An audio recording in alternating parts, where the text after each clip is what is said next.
네, 그리스도교는 예수의 가르침을 기초로 성립된 종교이고 유대교의 뿌리를 두고 있습니다. 유대교는 야훼를 유일신이자 창조주로 믿고 메시아, 장차 도래할 구세주라는 것을 믿고 지상 천국의 건설을 믿는 이스라엘의 민족 종교입니다. 그런데 예수가 내가 메시아이다라고 밝히면서 사람들이 죄에서 벗어나야 한다고 주장을 했죠. 당시 유대교 신앙은 유대인만이 선택받았다는 선민 사상을 가지고 있었고 율법을 엄격하게 지키려는 율법주의를 거기에 뿌리를 두고 있었습니다. 근데 예수는 어떻게 비판을 했냐? 선민 사상, 차별을 두고 있는 거죠. 선택된 민족만 구원받을 수 있다고 보고 너무 형식적인 율법 준수에만 얽매여서 정말로 중요한 인간에 대한 사랑을 소홀히 하고 있다고 비판을 했습니다. 네, 그래서 형식적으로 율법을 지키는 게 아니라 정말 중요한 건 온 마음을 다해서 신을 사랑하고 이웃을 나의 몸처럼 사랑하는 것이다. 그리고 산상수훈, 산 위에서 교훈을 주면서 중요한 사랑에 대해서 구체적으로 설파를 했다. 그래서 거기서 어떤 말을 했느냐? 원수를 사랑하고 너희를 박해하는 자들을 위해서 기도하라 라면서 차별 없는 사랑의 윤리를 제시했고, 아까 보았던 유대교의 선민사상이랑 대비가 되죠. 그리고 무조건적이고 절대적인 사랑, 아가페를 인류들이 받았기 때문에 차별 없는 사랑이 마땅한 태도이다. 대접받고자 하는 대로 대접하라. 이게 황금률인데 공자도 이런 말을 해요. 너가 하기 싫은 것은 다른 사람에게도 시키지 마라. 너가 받고자 하는 대로 대접받고자 하는 대로 대접하라. 그러니까 황금률이라는 보편 윤리를 제시를 했습니다. 이게 황금, 가장 중요한 어떤 법칙이라는 거죠. 인간에게 있어서 가장 중요한 그런 법칙이라는 겁니다. 이는 인류를 사랑함에 있어서 율법적인 형식적인 의무보다는 도덕적인 의무를 우선시해야 되고 실천도 따라야 한다는 걸 강조한 겁니다. 자, 그래서 예수가 강조한 이런 윤리는 사랑의 윤리, 보편 윤리였습니다. 우리가 왜 윤리와 사상에서 신을 배우느냐라고 생각할 수도 있는데요. 당시에는 윤리학, 철학이라는 학문이 딱 이렇게 정립되어 있지 않았죠. 그래서 여러 사람들, 사상가들이 고민한 것에 윤리적인 내용이 녹아져 있습니다. 그 중에서도 예수와 같은 분은 그런 신은 사랑, 보편. 우리 지금까지 아리스토텔레스, 고대 그리스에서 사랑의 윤리를 그렇게 중시하지 않았잖아요. 정의랑 지혜 이런 것들을 중시했지. 근데 사랑을 끌어올려서 윤리의 중요한 측면으로 이렇게 격상시켰다는 점에서 예수님은 중요한 일을 한 거라고 볼 수 있죠. 그리고 보편 윤리도 차별 없이. 그 전까지 고대 그리스에서도 노예 여성은 시민이 아니었잖아요.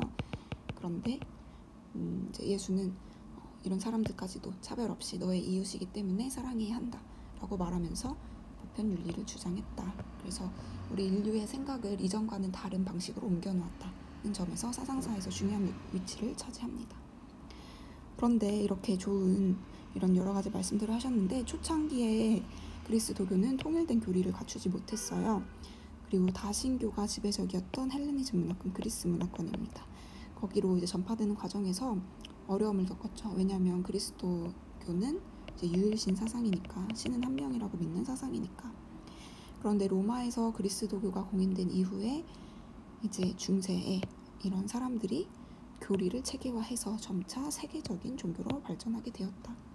그래서 다른 지역에 이렇게 전파될 때 종교가 되게 탁탁 들어맞네. 이 말이 교리가 논리적이고 정말 맞는 말인 것 같다 라고 이해할 수 있게 되니까 조금 더 세계적인 종교로 발전할 수 있었던 거죠. 그럼 그런 역할을 했던 사람 중 한 명인 아우구스티누스의 이야기를 봅시다. 교부라는 사람들에 의해서 초기 그리스도교의 교리가 확립되었는데요. 중세 시기는 이렇게 나뉘어요. 100,000년, 거의 1000년이 중세 시기인데 여기 14세기였나? 십자군 원정이 중간에 있어요. 그래서 이 전을 중세 초기, 전기, 이후를 중세 후기라고 봅니다. 근데 이 전기에는 교부라는 사람들, 교회의 아버지라고 불리는 사람들이 교리를 확립했습니다. 그 중에 한 명인 아우구스티누스. 이 사람은 플라톤의 사상을 수용해서 윤리를 체계화했는데요. 플라톤은 이데아 세계랑 불완전한 현실 세계를 구분했었죠.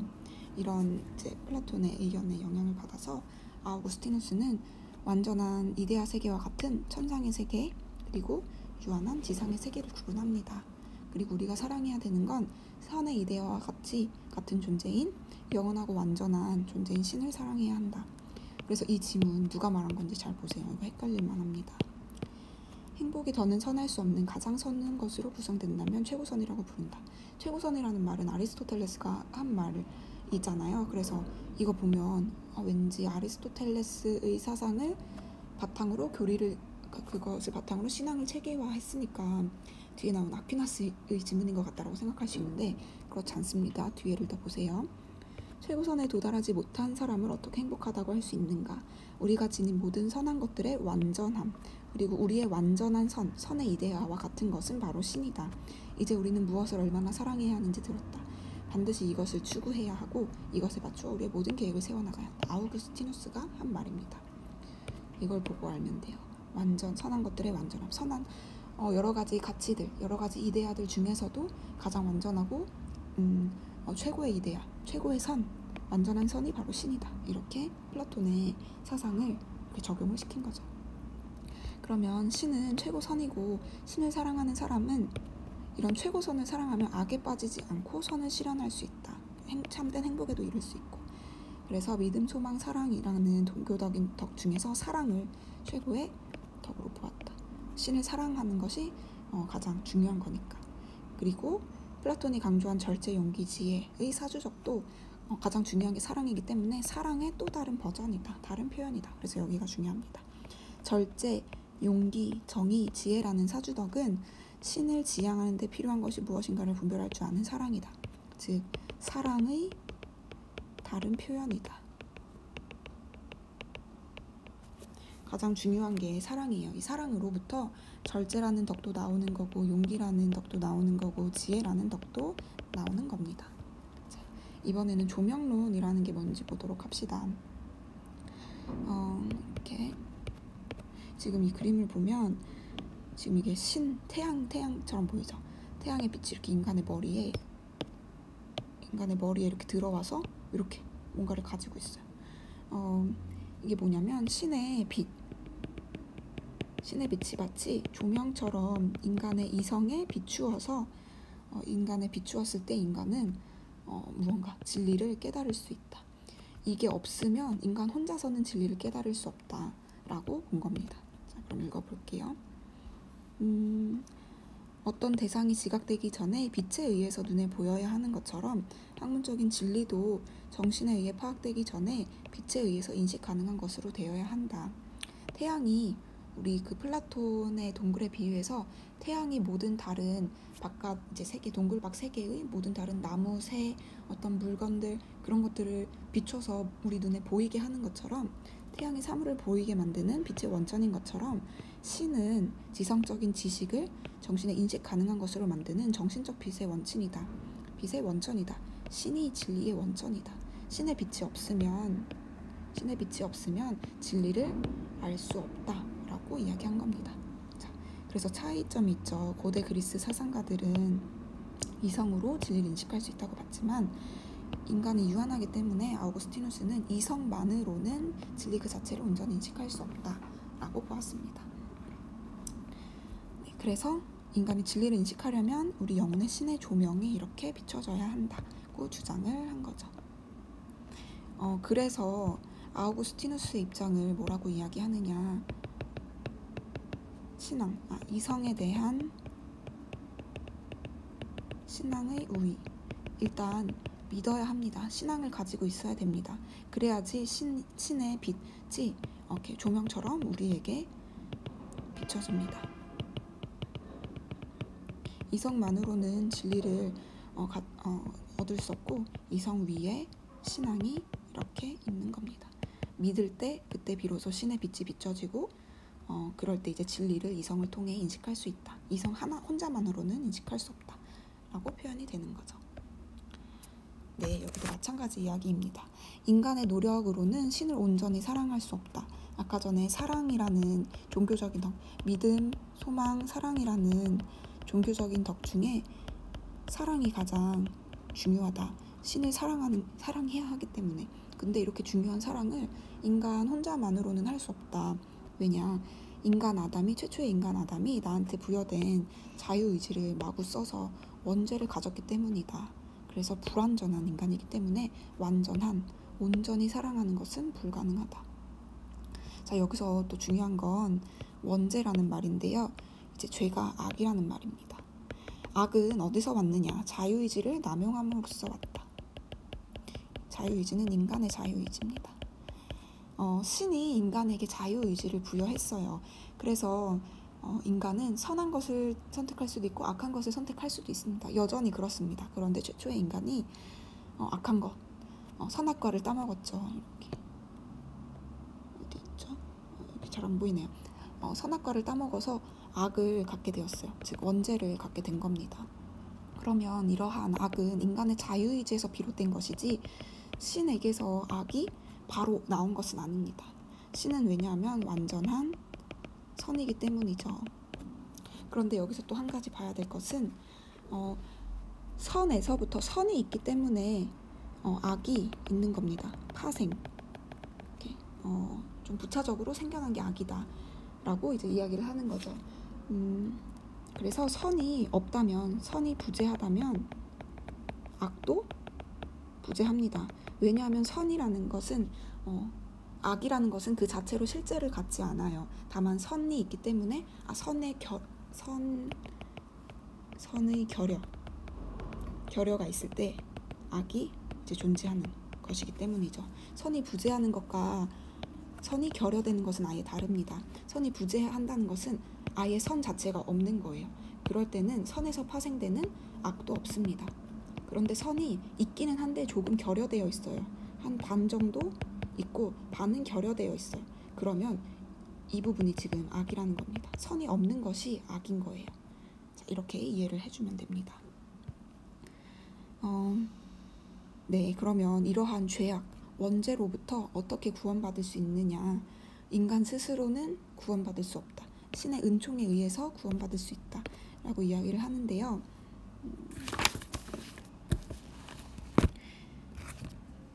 네, 그리고 신은 이성적인 인식의 대상이 아니라 실존적으로 만나야 할 인격적 존재. 인격적 존재라는 말은 신이 인간과 다름없이 보고 듣고 사랑하고 판단하는 인격적 가치관을 지닌 존재라는 것입니다.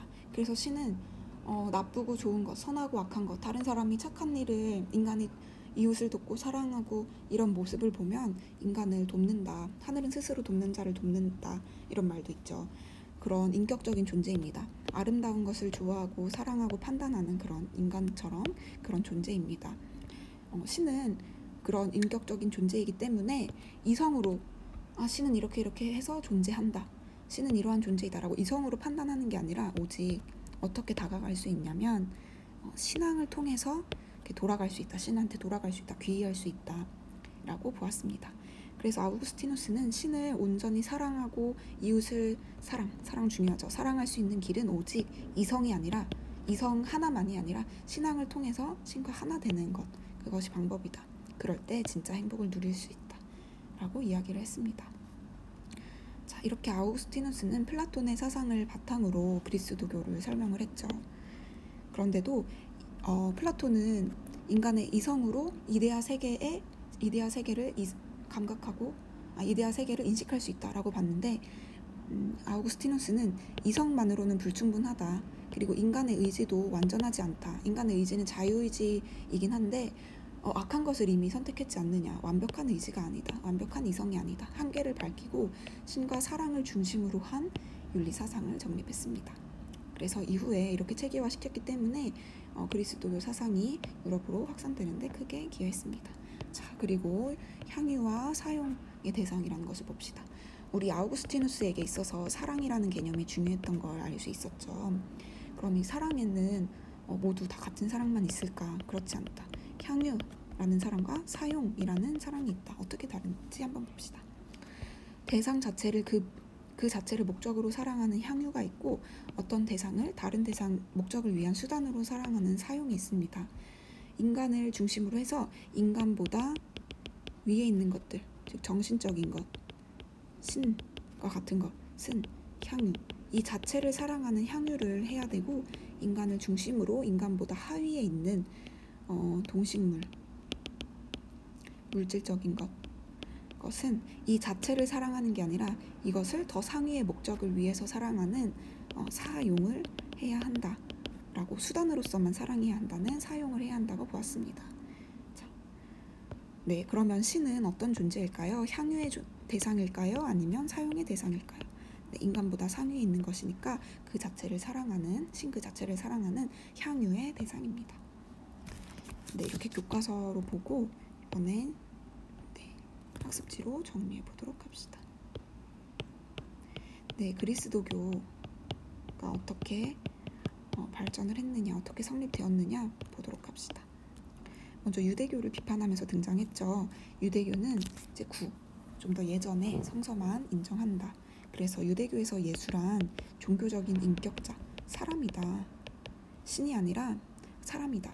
그런데 그리고 또 선택된 민족이라는 선민사상, 전통, 율법을 따라야 한다는 율법주의가 굉장히 강했습니다.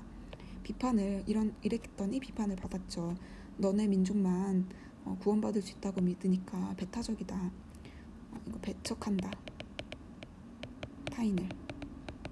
그리고 형식적이다. 형식적인 율법만 중시하니까 형식적이다. 이것을 비판하면서 이제 예수를 중심으로 만들어진 종교가 그리스도교입니다. 그리스도교에서는 구약성서랑 신약성서 모두 인정합니다. 그래서 여기서 예수는 구세주입니다. 예수는 인간이 아니라 신인 거죠.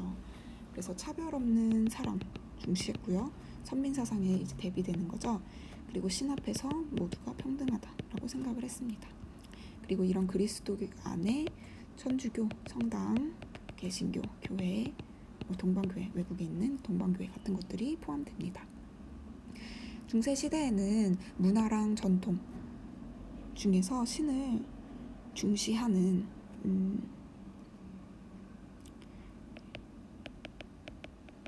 헤브라이즘, 그리고 인간을 중시하는 헬레니즘이 만났습니다. 헬레니즘은 그리스 사상이에요. 왜냐하면 그리스인들을 헬레네스라고 부르기 때문인데요. 이 헬레네스라는 말은 헬렌에서 왔어요. 헬렌은 그리스 신화에 나오는 어떤 인간의 이름이에요. 근데 그런 이 인간이, 이 헬렌이 그리스인들의 조상이다라고 그리스인들은 생각했거든요. 그래서 자기네들 그리스인들 스스로를 헬렌의 후손이다라는 의미에서 헬레네스라고 불렀습니다. 그래서 그리스 지역을 그리스 지역의 문화를 헬레니즘이라고 불렀습니다. 헤브라이즘은 신 중심의 그런 사상이었죠. 자, 이것들이 이제 만나서 철학을 통해서 종교를 체계화하려는 시도가 등장합니다. 그런 철학들을 교부 철학, 스콜라 철학이라고 합니다. 교부 철학은 중세 시기의 전반기, 이거 중간을 어떻게 나누냐면 십자군 원정으로 나누고, 전기에 이제 있었던 철학이 교부 철학, 후기에 있었던 철학이 스콜라 철학입니다. 자, 그러면 전기의 교부 철학자인 아우구스티누스가 어떤 이제 이야기를 했는지 봅시다. 플라톤은 이상세계를 이데아계라고 이야기하면서 이성으로만 파악할 수 있다고 보았죠. 그리고 현실 세계는 현상계라고 하면서 감각으로만 파악할 수 있다고 보았습니다. 그런데 아우구스티누스는 이러한 이분법적인 세계관을 빌려와서 천상의 세계가 있다. 그것은 신의 세계이다. 이것은 이성으로 인식할 수가 없다라고 보았습니다. 플라톤이랑 차이가 있죠. 플라톤은 이성으로 인식할 수 있는데 아우구스티누스는 인간의 이성은 불완전하기 때문에 이성으로만 인식하는 것은 불가능하다. 신의 도움이 필요하다라고 본 겁니다. 자, 그러면 이번에는 지상의 세계도 있다. 이 세계는 인간의 세계인데 이 세계에서 인간은 신을 본따서 만들어졌고 자유의지를 부여받았는데 잘못했다. 그래서 선악과를 따먹는 원죄를 저질렀다. 신은 완전한 존재인 반면 인간은 불완전한 존재이고 원죄를 저지른 존재이다 라고 볼 수 있습니다. 신은 이성으로 인식할 수 없습니다.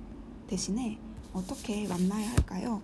신은 실존을 통해서 내가 정말 살아가는 과정에 있어서 아, 신이 이렇게 나한테 응답하시는 것 같아 라면서 느껴야 하는, 실제적으로 이제 실제 내가 살아가면서 느껴야 하는, 만나야 하는 인격적 존재.